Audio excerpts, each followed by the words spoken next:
Boa noite, gente. Boa noite. Feliz Dia dos Pais, para os pais, né? Você ainda tem seu pai, né? É um dia incrível.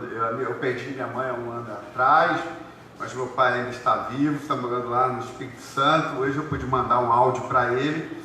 Não sei se ele entende muito bem o que eu falo, porque ele está debilitado, mas eu pude mandar um áudio para ele e dizer que o amava e agradecer a Deus pela vida dele, o quanto ele foi exemplo para a minha vida. Bem, muito obrigado por você ter vindo, por você estar conosco. Eu quero explicar para você que nós estamos numa série sobre provérbios. Entretanto, na semana passada eu terminei a primeira parte dessa série. Então, eu estou preparando uma segunda parte, que vai ser um pouco mais para frente. E eu agora, durante alguns domingos, vou estar pregando alguns sermões avulsos da minha percepção daquilo que Deus tem falado ao meu coração sobre a vida cristã, o que é ser um cristão. E algumas coisas têm me preocupado ultimamente. Eu quero, obviamente, agradecer a todos vocês que estão orando por nós nas plantações. Nós estamos plantando algumas igrejas, o Luiz em Itaipuaçu, no Barroco, eu em São José dos Campos. Hoje nós tivemos uma lotação quase plena, houve um avivamento em São José dos Campos. Está pensando que só Deus só olha para você? Deus não só olha para você não, meu velho. Então, nós tivemos em média de 30 pessoas em São José dos Campos, que é um avivamento, a gente está matando 5, 6. Parece que as coisas estão começando, Deus está começando a trabalhar. Eu até postei um pouquinho hoje de manhã no meu Facebook o ensaio da nossa equipe de música. Então, foi um dia bem agradável, maravilhoso. E lá eu ainda estou na série de provérbios, então não terminei. Eu queria aqui conversar algo com vocês, que eu vou chamar isso hoje de complacência. O que é complacência? É quando você não tem opinião própria e você faz tudo para agradar os outros. É assim que os cristãos estão ultimamente. Eles são complacentes. Eu queria que isso não existisse no meio cristão. A igreja de hoje, os cristãos, se tornaram complacentes, para que eles possam ser gentis aos outros. Eles não têm mais opiniões próprias, então eles concordam com tudo que os outros dizem. E eu quero falar um pouco sobre isso, o que o apóstolo Paulo diz sobre isso. Eu quero que você entenda o que é ser cristão. Ser cristão não é rude, não é ser rude, não é ser egocêntrico, não é ser nada disso. Mas a Bíblia nos ensina que uma das bases do cristianismo é que ele pode ser complacente. O cristão não é aquele que se faz de legal para que as pessoas o achem legal. Então, nós estamos, eu já vou ler o texto para vocês, nós estamos assim, numa geração assim. Eu estou em São José dos Campos, na plantação, todas as manhãs eu estou lá. E nós estamos lá nós temos uma sociedade extremamente secular, que acredita em ideologia de gênero, que concorda com tudo que você pode imaginar. E nós estamos lá com o evangelho sendo anunciado. Nós não estamos sendo complacentes com eles. E eles estão indo. Mas o perigo que nós cristãos, eu não sei quantos de vocês são cristãos, mas se você não for cristão, eu quero que você entenda o que é ser um cristão. Mas nós não podemos ser cristãos complacentes, que quer posar de boa para que todo mundo ache você legal. A igreja IPB Atos, a igreja presbiteriana Atos, ela não dá a mínima em ser legal para as outras pessoas. Não é esse o nosso objetivo. O nosso objetivo é ser fiel ao Evangelho, é ser fiel às Escrituras. E é isso que nós vamos fazer sempre. É saber que quando você entrar aqui, você vai ouvir aquilo que o Evangelho lhe manda falar. Então hoje eu vou falar sobre isso com vocês. Eu vou ler um texto do apóstolo Paulo de Romanos, capítulo 11, do verso 17 ao verso 21. Se você quiser abrir a sua Bíblia, você abra a sua Bíblia, porque eu quero que você entenda uma coisa sobre o que o apóstolo Paulo fala de Romanos 11, 17 ao verso 21. Eu vou pedir para que a irmã coloque, olha, diz-se um texto, olha aqui para o telão, se você não tiver a Bíblia, se você não estiver conseguindo conectar. Olha o que ele diz. Se, porém, alguns dos ramos foram quebrados, e você, sendo oliveira brava, foi enxertado no meio deles, e se tornou participante da raiz e da seiva da oliveira, não se glorie contra os ramos, mas se você se gloriar, lembre que não é você que sustenta a raiz, mas é a raiz que sustenta você. Verso 19. Então você dirá: alguns ramos foram quebrados para que eu fosse enxertado. Correto. Eles foram quebrados por causa da incredulidade, mas você continua firme mediante a fé. Não fique orgulhoso, mas tema, porque se Deus não poupou os ramos naturais, também não poupará você.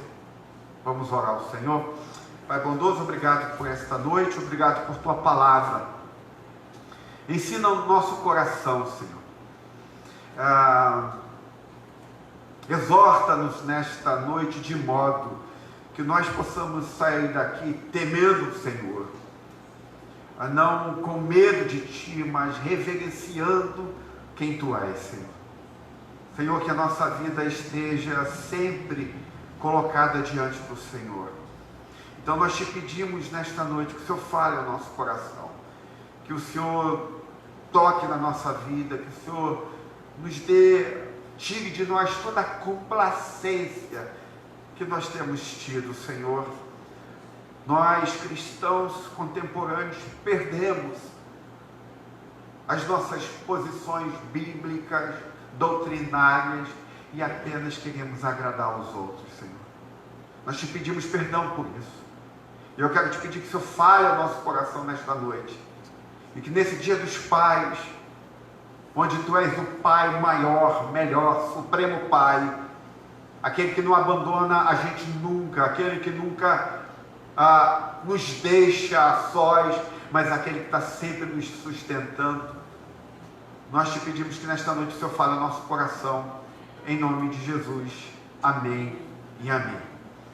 Então, gente, a gente vive numa era que muitos cristãos acreditam que a igreja é uma coisa boa.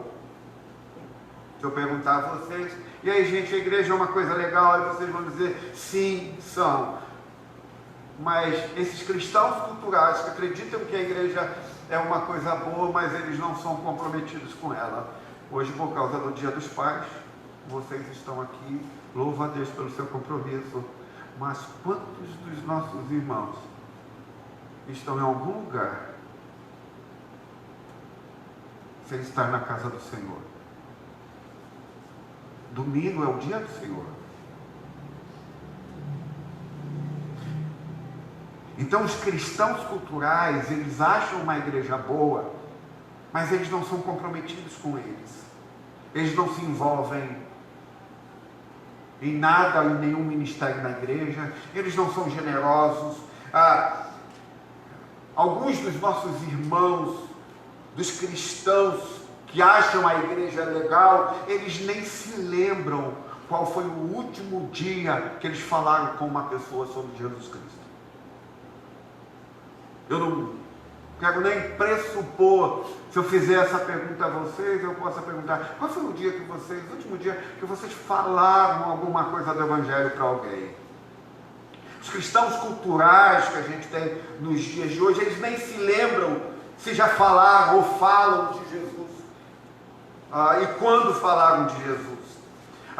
Os cristãos culturais, eles normalmente vêm a igrejas a cada 2 meses.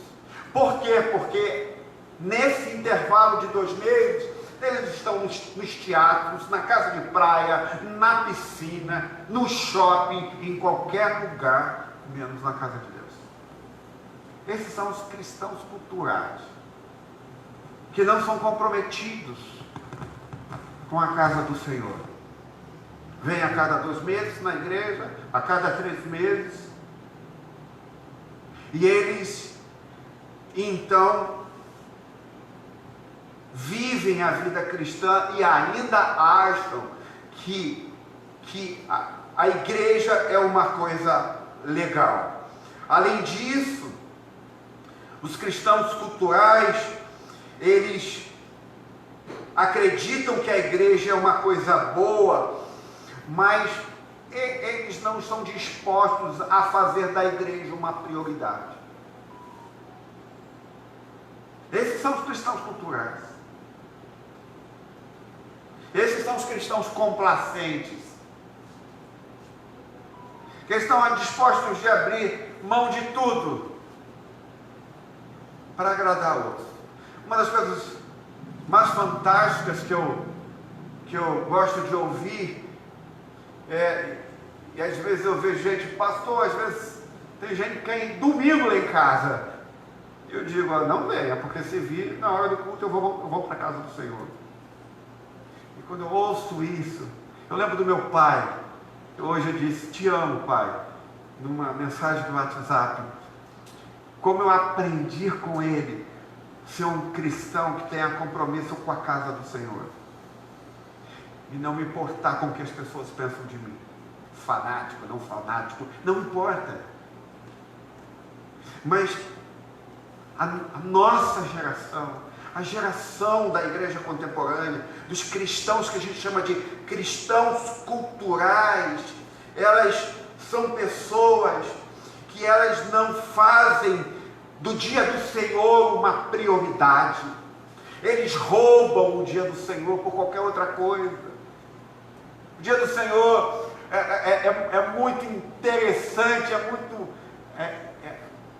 absurdo como os cristãos roubam o dia do Senhor com a maior naturalidade possível. Com a maior naturalidade possível. Os cristãos culturais têm se apropriado do dia do Senhor para si. Completamente para si.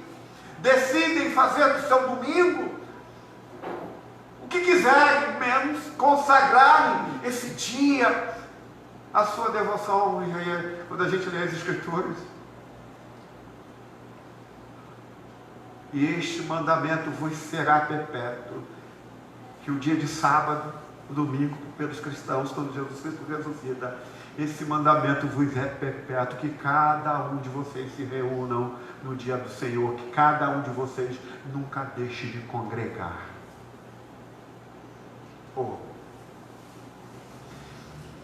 Mas a Bíblia vai nos mostrar algumas coisas que a gente precisa entender que são importantes. Mas, quando você perguntar aos cristãos culturais, que estão, neste exato momento, alguns em suas casas, curtindo, no teatro, na praia, no shopping, eu não estou dizendo que você não pode tirar férias, não estou dizendo que você não pode passear, não é nada disso. Eu não sou moralista. Mas quando você vai perguntar a essas pessoas, aos cristãos culturais, você pergunta assim, você tem certeza que você é salvo? Aí eles dizem, claro que eu sou. Obviamente que eu sou. Eu amo a Jesus. Se você perguntar para elas, elas vão dizer para vocês, pastor Cláudio, eu fui batizado, meus filhos foram batizados na igreja. Mas o que é interessante, que eles não vivem suas vidas como se Jesus fosse o Senhor. se fosse como eles não vivem como se Jesus fosse o dono da vida deles. A pergunta que eu faço é: será que essas pessoas, os cristãos culturais que nós estamos tendo nos dias de hoje, não são parecidos com os ramos que Deus removeu de Israel? Que acreditavam que eram salvos, que acreditavam que a igreja era um lugar bacana, que acreditavam de fato que iriam ter a vida eterna após morte. Será que os cristãos contemporâneos não são como os ramos de Israel que Deus corta para nos enxertar, os gentios? Como diz as Escrituras? Presta atenção comigo. O apóstolo Paulo diz que se Deus estava disposto a cortar os galhos originais, os judeus, para nos enxertar, os não originais, na videira, os não originais como somos nós, por causa da incredulidade deles e por causa da complacência deles, por que a gente acredita que Deus não fará o mesmo conosco? Por quê? Presta atenção. Se Deus cortou o seu próprio povo, que eram os galhos originais, por causa da incredulidade deles e por causa da complacência deles, vocês acham mesmo que Ele não fará o mesmo conosco, se nós vivermos assim? O apóstolo Paulo vai dizer que as mesmas transgressões que tiraram Israel da árvore, isto é, o quanto eles transigiram, o quanto eles foram complacentes e o quanto eles tomavam a sua salvação como certa. E aqui eu vou entrar num ponto doutrinário reformado e presbiteriano extremamente importante. Isto é, o apóstolo Paulo está dizendo que esses judeus, como os cristãos contemporâneos que acham a igreja legal, que acham que são realmente salvos e que tinham a sua salvação como certa, porque eles eram judeus, filhos de Abraão, que era uma geração que servia a Deus de boca para fora. É o que nós estamos vendo hoje na igreja, nos cristãos culturais contemporâneos, aqueles caras e aquelas pessoas que servem a Deus de boca para fora.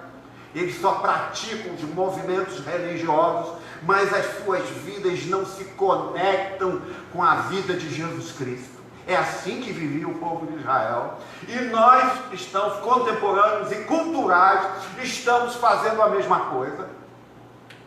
Esses irmãos judeus que acreditavam que eram salvos para sempre, que entendiam a doutrina da salvação, de salvação para sempre, eles viviam e cultuavam a Deus de boca para fora, não viviam de acordo com o que Deus ensinava, e aí nós da igreja contemporânea estamos vivendo da mesma forma. O que me preocupa como pastor é com as crianças que estão sendo criadas por esses pais. Eles vão crescer também achando que são salvos, porque pertencem à mesma matriz.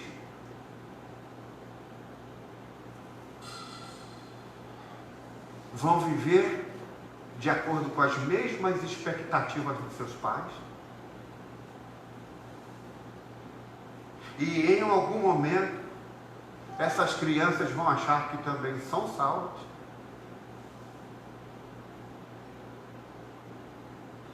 E simplesmente vão viver a vida cristã como quiserem. Obviamente que os pais dessas crianças, elas evitam certos tipos de pecados morais, ou alguns tipos de pecados, mas no fundo do coração, esses pais não confiam que Jesus Cristo é o Senhor. Então o que me preocupa não é com a igreja só de agora, é porque nós estamos criando filhos que também vão crescer como esses ramos de Israel que são cortados para que os gentios sejam enxertados. Por quê? Porque nós estamos criando, nós nos tornamos cristãos de modo que compromisso não significa mais nada para nós, que definições sérias sobre o cristianismo não faz mais sentido. Então, gente, o que o apóstolo Paulo está dizendo para nós nesta noite é: acordem, acordem, porque se o Pai, se Deus fez isso com os seus filhos naturais, judeus, vocês acham que não vão fazer isso com os seus filhos não naturais, os enxertados? Que não vão cortar vocês também? É isso que o apóstolo Paulo está dizendo. E aí eu quero entrar neste ponto, porque nós presbiterianos, nós reformados, nós temos meio que uma versão pervertida da doutrina da segurança eterna. Nós pervertemos isso de alguma forma.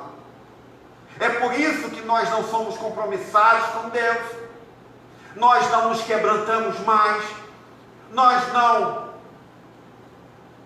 Se você decidiu que não gostou alguma coisa do culto ou da pregação, você não vem mais à igreja. Por quê? Porque nós cristãos começamos a ter essa visão pervertida da doutrina da segurança eterna. E a gente começa a achar que não importa o jeito que a gente viva, a gente continua pertencendo a Deus. Que não importa da forma com que a gente viva a nossa vida diária, mesmo sendo o contrário do que significa servir a Jesus e viver para Jesus, nós ainda achamos que nós pertencemos a Deus. E nós reformados então dizemos: uma vez salvo, salvo para sempre.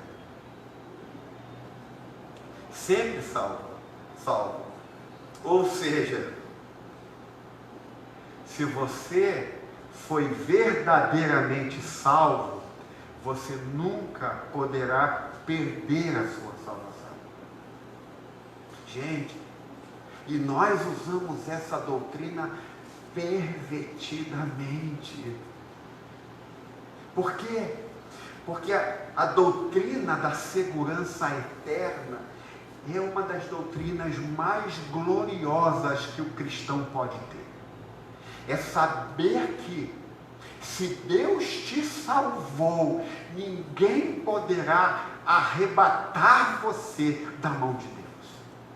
Olha que doutrina gloriosa. Olha que doutrina majestosa. Deus lhe salva, Deus lhe liberta, e ainda que o inferno inteiro venha querer lhe retirar da mão de Deus, o apóstolo Paulo diz, as escrituras dizem que ninguém pode mais tirá-lo da mão de Deus, porque você pertence ao Senhor. Mas o que nós fizemos com essa doutrina gloriosa? Nós a pervertemos. Nós vivemos como cristãos culturais. Nós não temos mais compromisso com nada. E aí olha o que diz no verso 20. Romanos 11, verso 20. Olha o que ele diz no texto. Correto, eles foram quebrados por causa da incredulidade, mas você continua firme mediante a fé. Não fique orgulhoso, mas tema. Vou repetir para vocês, porque é essa doutrina da salvação eterna que nós estamos profanando-a como reformados. Correto, eles foram quebrados por causa da incredulidade, mas você continua firme mediante a fé. Não fique orgulhoso, mas tema.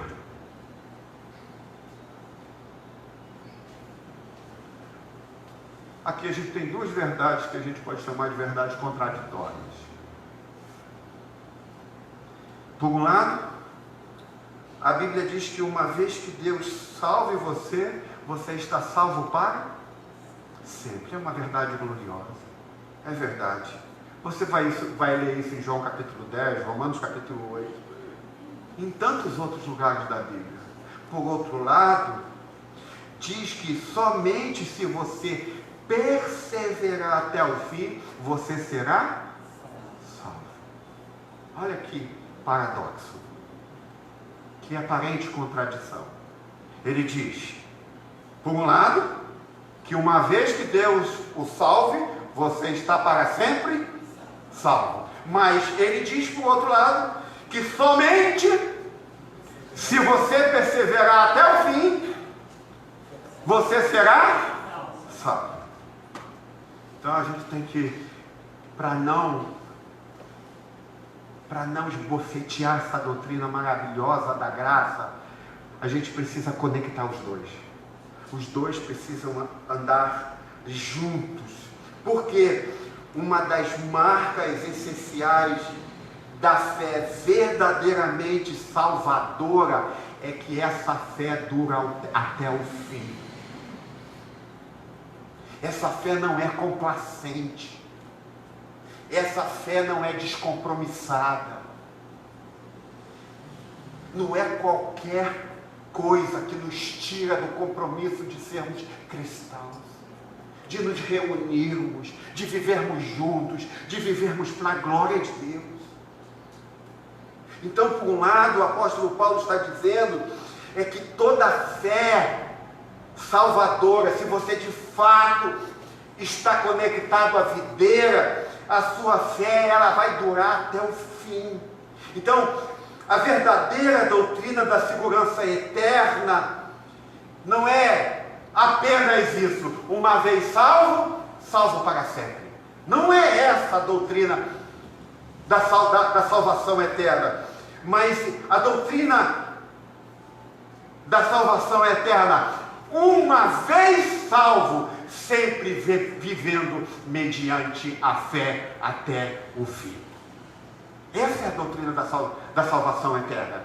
Se você é salvo, então diariamente, ainda que você viva os seus fracassos, ainda que você cometa os seus pecados, ainda que você falhe, ainda que você tome decisões equivocadas, a Bíblia diz que uma vez salvo, você sempre permanecerá vivendo pela fé até o fim. É isso que diz o apóstolo Paulo. Então, ter uma fé que persiste até o fim é a evidência de que você tem uma fé que nunca vai perder, que você nunca será cortado. É isso que diz o apóstolo Paulo. Então, não perseverar até o fim é evidência de uma fé que você nunca teve. A igreja está encharcada de cristãos culturais. Às vezes eu acho que essa pandemia veio fazer um negócio conosco. Ele veio nos peneirar. Às vezes eu tenho a sensação é que Deus vai mostrar e está mostrando nessa pandemia quem é de fato que tem uma fé salvadora. Porque quem tem a fé salvadora é aquele que tem aquela fé que permanece firme e segue adiante, não importa o que aconteça.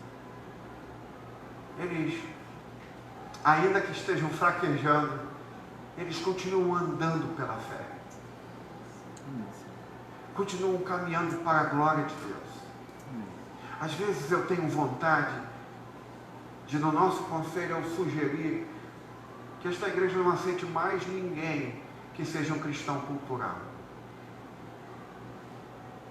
Que seja alguém que vem aqui, visita a igreja, gosta da igreja, quer ser membro da igreja, mas não vem domingo que vem, não vem outro, não tem compromisso, não faz nada com ela. Porque a questão não é ter um monte de gente.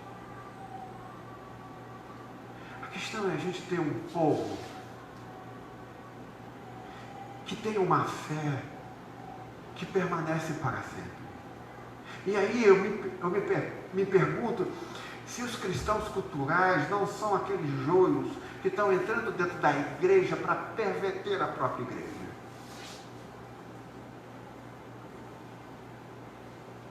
Então às vezes dá vontade de olhar para o meu conselho, por favor, não permitam que essas pessoas, esses irmãos que vêm de outra comunidade, e aqui todos são bem-vindos se você quiser servir ao reino, mas que você, às vezes tu diz, leve 6 meses para aceitar alguém aqui dentro. Veja se essas pessoas vão mostrar verdadeira fé, veja se eles são comprometidos, veja se eles são zelosos pelo Evangelho, veja se eles são piedosos. Tome café com eles, conheçam suas esposas, conheçam seus maridos e vejam se eles são cristãos de verdade. Porque os não cristãos, não, nós ensinamos aqui o que é ser cristão. A gente ensina, a gente fala o que é o cristianismo, o que é viver de modo piedoso, o que é ser um cristão radical, vivendo pela graça de Deus, que perdoa, que perdoa porque foi perdoado na cruz do Calvário. Mas a vontade que eu tenho de pedir a esse conselho é: só deixe pessoas entrarem aqui, fazerem parte desta igreja, não porque nós somos melhores, porque nós não nos interessa cristãos culturais aqui dentro. Me interessa sim ateus, homossexuais, pedófilos, o que for, para que eles possam ouvir o Evangelho e se arrependam dos seus pecados. Amém. Mas cristãos culturais não me interessam, porque eles não são comprometidos. Eu espero que às vezes meu conselho se reúna e fale assim: nós vamos fazer isso. Tomem café com essas pessoas que querem entrar para esta igreja. Vejam se de fato as suas esposas podem falar que eles são cristãos mesmo, que o marido é cristão, que os filhos são cristãos. Sabe por quê? Fé salvadora, gente, é permanecer na fé. Então a evidência da fé salvadora não é a intensidade de uma emoção manifesta por tal pessoa, mas a verdadeira fé, a salvadora, aquela que permanece na videira, é aquela que vai ser resistente por longo tempo. Porque disse o apóstolo Paulo que a verdadeira fé é aquela que, quando você é provado no fogo, você é aprovado pelo Senhor, porque Ele te sustenta. Então, gente, muitas pessoas pensam na fé cristã como o primeiro ato único do casamento, quando você vai lá diante do pastor e se casa. Algumas pessoas pensam que a fé é aquele momento glorioso, emocionante, que você fica feliz naquele momento, mas é só aquele momento que faz sentido na vida dessas pessoas. Mas o seu compromisso fiel, tanto à igreja local, tanto ao Evangelho, tanto a Jesus Cristo, não se perpetua durante o tempo, não segue em frente, não caminha.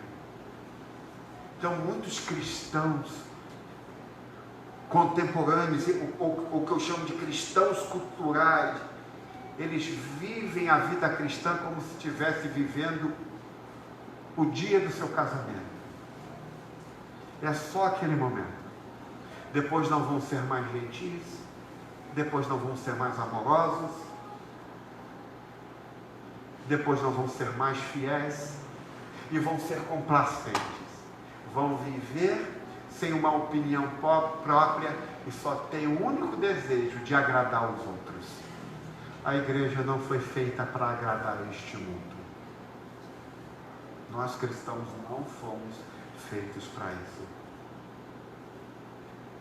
Nós fomos feitos para mostrar a este mundo o Redentor que veio para libertá-los e salvá-los. Como assim nós fomos salvos. Amém, gente? Amém. Então, quando se trata de Deus, nós cristãos estamos meio que perdidos nisso. Então, portanto, gente, a gente precisa ser cauteloso. Os cristãos culturais, eles estão tolerando pecados em suas vidas. Sabe, os cristãos culturais acreditam que o salário do pecado é a alegria, não a morte. Os cristãos contemporâneos, eles acham que quando pecarem, eles vão ter um resultado positivo sobre a sua postura pecaminosa. Mas a Bíblia diz que todo o salário do pecado é a morte. Mas os cristãos culturais não acreditam nisso. Eles acreditam que quando pecarem, o salário do pecado não será a morte. Será alegria. Será felicidade. É por isso que nós cristãos culturais estamos fazendo o que fazemos. Com os nossos filhos, com a nossa esposa, com o nosso marido, com tudo isso. Porque nós, de alguma forma, os cristãos contemporâneos começaram a acreditar que o salário do pecado não é mais a morte. É a igreja. A igreja começa a acreditar que o salário do pecado é a alegria. Então você chega aqui e gente que continua pecando, ela continua pecando. Ela ouve de um Redentor que é capaz de perdoá-la, de libertá-la, mas ela não, ele sai daqui.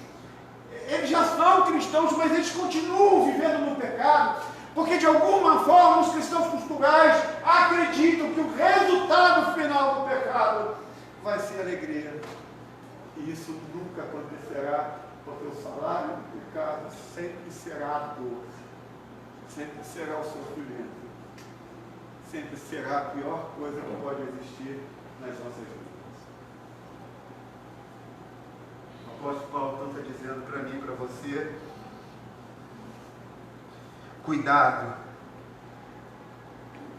quando vocês começarem a fazer concessões na vida de vocês.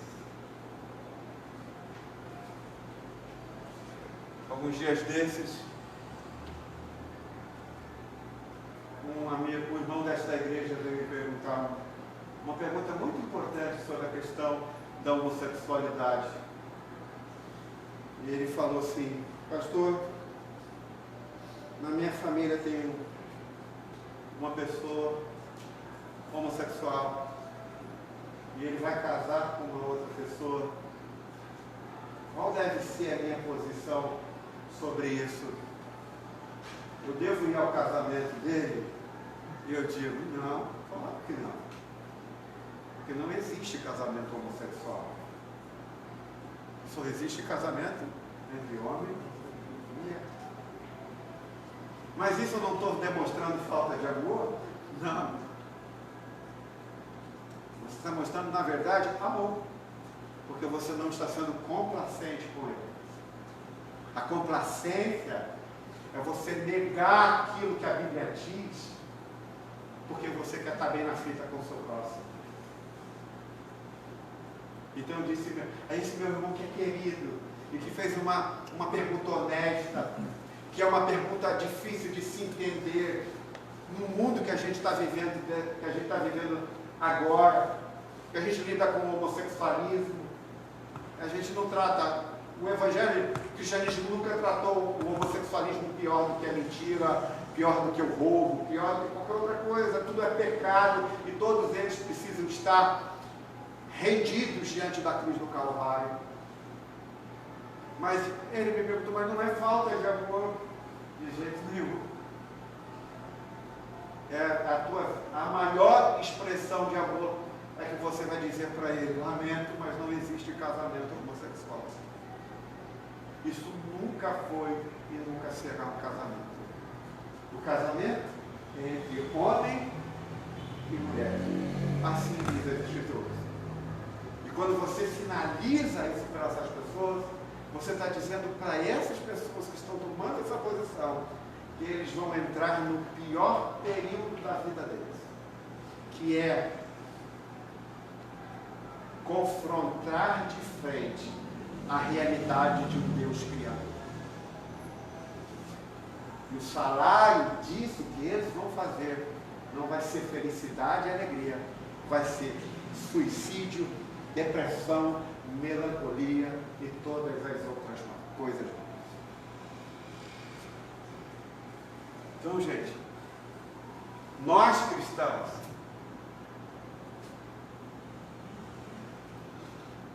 não fomos chamados para sermos complacentes. Nós fomos chamados para amar todas as pessoas. John Stott foi perguntado sobre isso. John Piper. Alguém um dia chegou para ele e perguntou assim: John Piper, se sua filha se tornasse uma lésbica e fosse casar com uma outra mulher, você iria no casamento dele? De modo algum. Mas John Piper, a Bíblia não diz que nós devemos amar uns aos outros? Diz. Por isso eu não vou no casamento, porque não há casamento homossexual. E quando minha filha tomou a decisão de se casar com uma outra mulher, ela que deixou de me amar. E ela que deixou de amar a Deus. E esse é o ponto. Porque nós não somos complacentes. A igreja cristã é a igreja que muda o mundo. Por isso que no Antigo Testamento e no Novo Testamento os povos queriam aprender com o povo de Deus como se vivia. Por quê? Porque o povo de Deus, quando vivia de acordo com a bênção do Senhor, eles viam a diferença que a vida deles faziam numa sociedade. Os cristãos não são complacentes. Então quero pedir a vocês cuidado por fazer concessões ou tolerar concessões na vida de vocês. Cuidado também, diz o apóstolo Paulo, quando está falando nesta carta, cuidado com o crescimento espiritual casual de vocês. É quando vocês crescem casualmente, não intencionalmente. Quando vocês pegam a Bíblia uma vez por mês, oram uma vez por mês, então começam a ter um crescimento casual, mas não intencional. O apóstolo Paulo diz que vocês vivem pela fé e mediante a fé ao Filho de Deus. Então o apóstolo Paulo diz: cuidado com o crescimento casual da espiritualidade de vocês. Vocês foram chamados para estarem, e nós fomos chamados para estarmos aos pés do Senhor, na presença dele. Os cristãos não podem viver de crescimento espiritual casual e complacente. Nós não podemos fazer isso. Eu e você fomos chamados para estar aos pés de Jesus, na presença dele, pedindo que cada dia ele nos faça crescer nele. E como que nós crescemos em Cristo? A partir dos meios da graça, oração, participação do sacrifício, dos sacramentos. Por isso que você não pode ficar fora da igreja. Por isso que a igreja presbiteriana Atos não faz ceia online. Porque nós acreditamos que o único lugar de se fazer ceia é quando todo o povo de Deus está reunido. Pastor, e se a gente fica em lockdown 2 anos? Nós ficaremos em lockdown de ceia 2 anos, até que voltemos para juntos comungarmos da presença, do sacramento do nosso Senhor Salvador. Por quê? Porque o nosso Senhor Jesus já nos deu o exemplo disso, que quando ele foi assunto ao céu, e quando ele estava celebrando a sua última ceia, ele diz: esta será a última vez que eu estarei ceando com vocês, e aguardarei até que todos estejam comigo para cearmos de novo. Porque ceia é um lugar de juntos, não é você chegar em casa, lá e pegar o pão que você comprou, o vinho, e você tomar. Os cristãos estão se tornando complacentes. Estão querendo agradar este mundo. Estão querendo viabilizar tudo. Sabe o que aconteceu em São José? Eu fazia transmissão ao vivo. Nós resolvemos em oração tirar as nossas transmissões. As pessoas vão começar a entrar na igreja. Eu acho que sempre deve continuar, mas no nosso caso lá, por isso que eu digo para os pastores, as pessoas que estão assistindo em casa ao culto, eles não estão prestando culto. Eles precisam saber disso. Eles estão assistindo uma palestra. Prestar culto, a Bíblia diz que é junto com o povo de Deus. As pessoas precisam entender isso. Entende? As pessoas precisam entender essas coisas.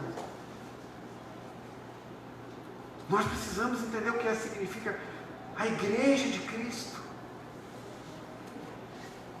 E é por isso que eu resolvi parar um pouco sobre a série de Provérbios, porque eu queria fazer uma segunda parte, mas eu queria... Porque Deus está fazendo algo tão incrível nesta igreja. Esta igreja, ela entrará na história como uma Antioquia de São Gonçalo, onde ela será mãe de muitas igrejas. Muitas igrejas. E esta igreja não pode ser composta de gente complacente, mas tem que ser composta de gente que ama a Jesus, compromissada com Jesus. Então, cuidado, diz o apóstolo Paulo, cuidado em fazer concessões na sua vida, cuidado com o crescimento espiritual casual e complacente que você tenha. E o apóstolo Paulo também está nos ensinando, cuidado, para que você não deixe pecados passarem na sua vida e deixar que esses pecados cresçam na sua vida e sufoquem a sua fé. Sabe quando a palavra cai e o espinho cresce, sufoca a semente? É quando você deixa pecados crescer na sua vida e daqui a pouco você não tem mais fé, porque o pecado cresceu de tal forma que começou a sufocar o seu coração, a sua fé em Deus. A igreja precisa acordar. Esta igreja é uma igreja que Deus está fazendo coisas incríveis. Então, meu medo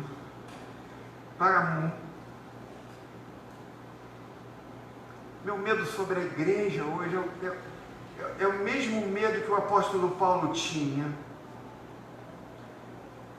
É que a igreja hoje, contemporânea, ela considera tanto que ela foi perdoada, que ela tem um perdão garantido,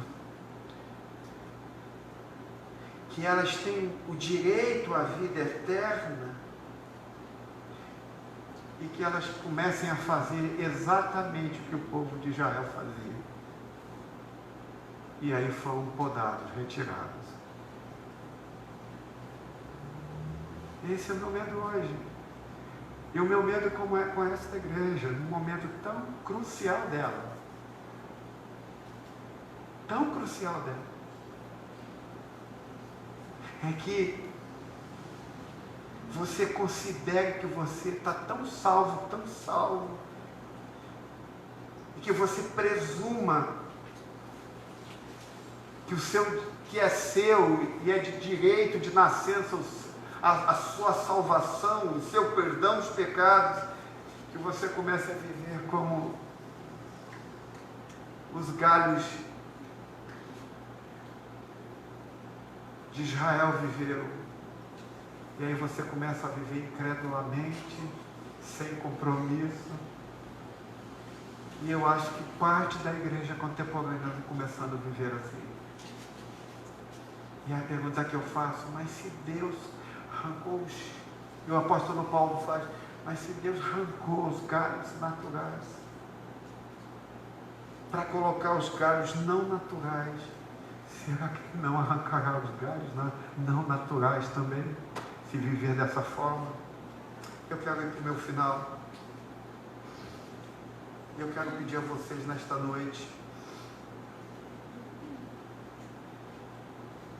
por favor, não segurem, não fiquem satisfeitos com o seu cartão que você tem uma vez salvo para sempre. Essa doutrina é gloriosa, mas essa doutrina é para aqueles que vivem mediante a fé até o fim. Por favor, não sejam como os cristãos culturais, que eles parece que tomaram um tipo de Prozac em Jesus. Jesus é meu amigo. Eles vivem do jeito que querem e ainda chamam Jesus de amigo. Por favor, não façam isso. Por favor, diz o apóstolo Paulo, e eu também como ministro do Evangelho os exorto, por favor, viva uma vida onde realmente Jesus Cristo seja o Senhor da sua vida, Senhor da sua família, o Senhor do seu coração.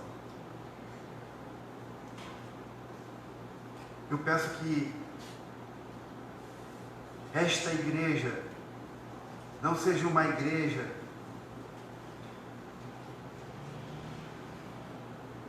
de cristãos culturais. Eu confesso que não. E por favor, se você é um cristão que vive mediante a fé, cuidado com os cristãos culturais. Não andem com eles.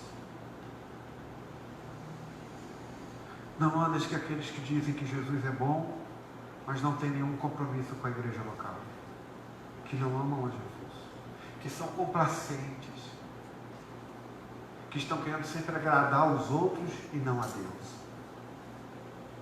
Que acham que o salário do pecado é a alegria e não a morte.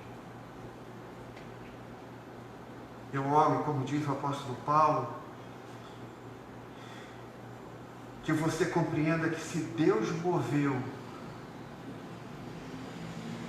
os ramos de Israel, que era o seu povo, porque eles não se submetiam ao seu senhorio, porque eles eram complacentes, você acredita mesmo que Ele não removerá você? Que Ele não me removerá? O apóstolo Paulo e a Bíblia diz que nós temos um Senhor, e esse Senhor é Jesus de Nazaré. E a Bíblia diz que Ele é Senhor de tudo na nossa vida ou de nada na nossa vida. Ou tudo que somos é dele ou nada dele. E entenda uma última coisa que você precisa entender. O nosso Deus, Ele não é glorificado apenas pela confissão dos nossos lábios. O nosso Deus, Ele não é glorificado apenas pela confissão dos nossos lábios, mas pela nossa obediência de vida a Ele. Vamos orar? Que Deus possa estar falando contigo nesta noite. Talvez você tenha vindo aqui e Deus veio falar com você que você precisa tomar cuidado com a sua fé. Que você precisa de um conserto desta igreja, de dizer, Eu tenho começado a fazer coisas com vocês. E vocês não podem ser complacentes. A IPB Atos não foi feita para ser complacente. A IPB Atos entende a graça. Mas ela entende que o louvor dos nossos lábios não vale nada se não seguir pela obediência da nossa vida a Ele. Deixa eu te perguntar uma coisa. Você gostaria de orar por isso hoje? Queria então que você abaixasse a sua cabeça.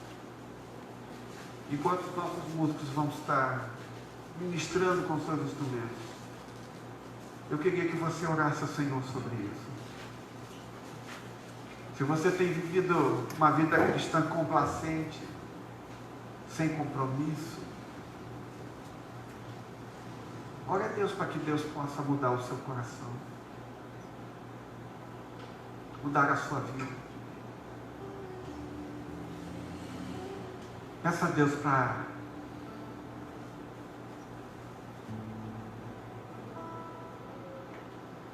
aumentar a sua fé. Peça a Deus para dizer: Senhor, eu tenho sido complacente.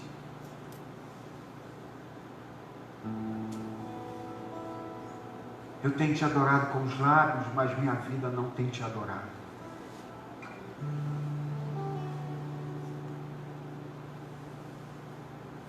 Eu tenho querido ser legal para as pessoas, mas tenho sido desobediente para ti, a ti.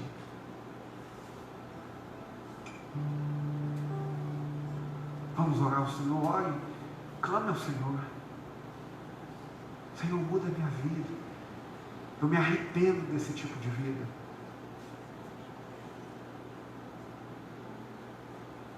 Peça ao Senhor para que você não seja um cristão cultural, que pegou o cartão de salvo para sempre e vive como quer. Deixou de viver mediante a fé. Peça a Deus para que você siga com Ele até o fim. Que até o último dia da sua vida você seja fiel a Ele, compromissado com Ele, obediente a Ele. IPB Atos de São Gonçalo não se dobrará uma igreja complacente. Nós temos uma mensagem, e a mensagem é que o nosso Redentor vive, e que esse Redentor veio para nos libertar. E quem quiser ser liberto e entregar-se a Ele de todo o coração, liberto será. Pai querido, obrigado por esta noite, pela Tua palavra. Eu peço que o Teu Espírito continue falando com cada irmão, cada irmã, cada pessoa que veio aqui nesta noite. Senhor, nós te pedimos que o Senhor perdoe os nossos pecados, porque é possível que nós tenhamos pego uma doutrina tão maravilhosa, sublime, que é da segurança eterna, e transformado esta doutrina, Senhor, em uma forma de viver de qualquer maneira. Nos tornamos adoradores de lábios e não temos mais uma vida que te segue. Senhor, que cada cristão aqui lute para ser santo. Nós sabemos que até mesmo a santidade é o instrumento da Tua graça, é a ação da Tua graça. Mas na igreja contemporânea, ninguém mais luta para ser piedoso, ninguém mais luta para ser santo. Ninguém mais luta para ter lábios transformados, boca transformada, coração transformado, Senhor. Senhor, nós pedimos que nesses dias, nesse dia dos pais, o presente que o Senhor nos dê nesta noite, é que o Senhor nos dê o vislumbre que Isaías teve de Ti. Santo, santo, santo é o Senhor dos Exércitos. Amém, Senhor. Santo, santo, santo é o Senhor dos Exércitos. Toque-nos com a tenaz nesta noite, Senhor. Toque-nos de modo, Senhor, que tudo na nossa vida seja purificado. Que ninguém aqui mais seja complacente, Senhor, mas que viva uma fé, Senhor, verdadeira, vigorosa, Senhor, piedosa, santa. Senhor, porque só a Tua igreja santificada por Ti pode ser, e por meio do Teu Filho pode ser chamada de nação santa, povo adquirido. Senhor, que nós, quando formos comer do pão e beber do cálice, nós possamos, enquanto pegarmos dos elementos da ceia, do sacramento, nós possamos dizer: Senhor, obrigado porque Tu me enxertaste na videira que és Tu. Não me deixes brincar com isso. Obrigado por Tua redenção. Obrigado porque a Tua palavra diz que não sou eu que dou vida à raiz, não são os galhos que dão vida à árvore, mas é a raiz que és Tu que dá vida à árvore. Tu és a minha raiz. Tu és a minha vida, que assim seja quando comermos do pão do cálice. Em nome de Jesus, Senhor. Em nome de Jesus. Amém.